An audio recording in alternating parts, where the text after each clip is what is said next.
it's a very different feeling tonight for the Scottish national team as they walk out at Hampden Park once again. A side waiting longer than Scotland have, at least over the last few months, to get the competition going this summer, are Japan, the first team outside of the host nations to put their name at the competition. And we get underway at Hampden Park, an international friendly that still has plenty of importance surrounding it, really, when it comes to getting ready for a hot summer of football in the United States, Canada and Mexico. Just can't find a crease between the two defenders. Credit to Watanabe, he's stood his ground well, helped out with a bit of support too. Danger not cleared just yet. McGinn, lovely ball into the area too, and it's off the keeper and the post and stays out somehow. Scott McTominay inches away from opening the scoring inside 10 minutes. Well, it was an important stop from Suzuki, but even then, he needed a little bit of help from the upright.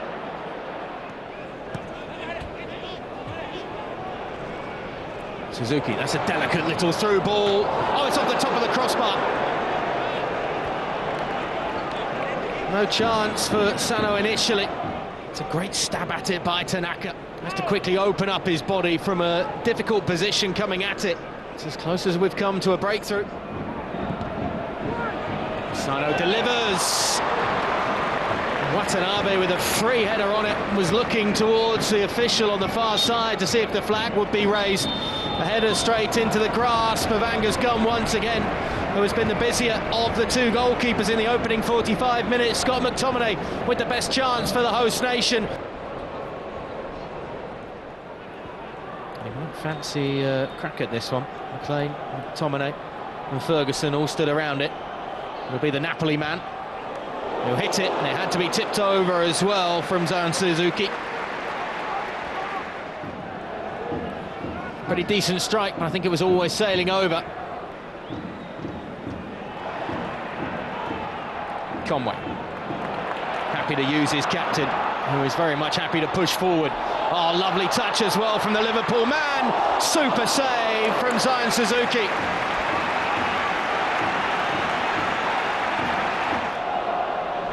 It's this touch here just to get around the defender. Maybe a bit of good fortune as well to escape Seko.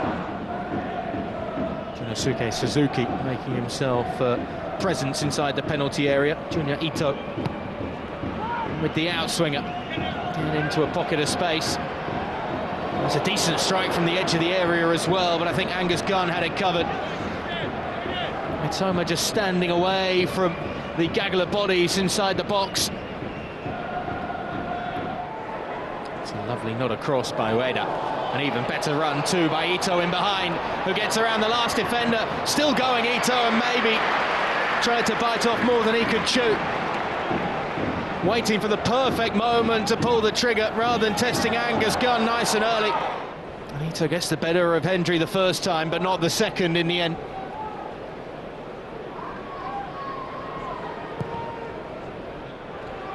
He's discussed his own frustration at the lack of goals in this campaign. Might be an opener here, as it's cleared off the line. They're playing back to do the defensive work. Angus Gunn all beaten. Nutmeg on McTominay to boot. Just not the right angle, was always going away from the target. Conway can't find a teammate. Maybe a chance to break the other way here for Japan. Doan couldn't be found, however, well cut out by Tierney. And even better to find the crease for Hurst.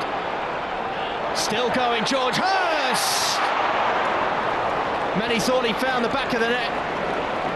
He was only a few inches away from doing so, but it strikes the side netting instead.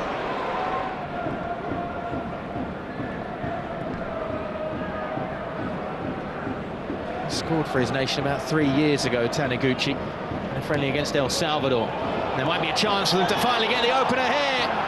Finished off cool as you like from Ito. His 15th for his nation. And Japan finally break the deadlock. It's been toing and froing momentum at times in this encounter.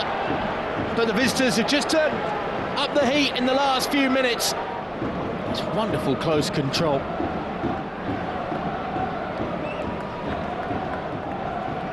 quick one to get it out of the feet as he raced onto it. And the second touch, almost lightning fast.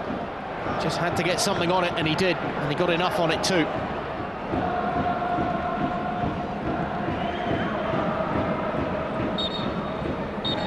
That's the full-time whistle. Steve Clarke's side beaten in their preparations for the World Cup finals this summer by a Japan outfit that at times looked very good indeed. But over 90 minutes that was played at a snail's pace for a large part of the encounter. Scott McTominay going closest for Scotland in the first half with an effort that was well saved by Zion Suzuki, but still required the goal frame to keep it out. Final score at Hampden Park, Scotland 0, Japan 1.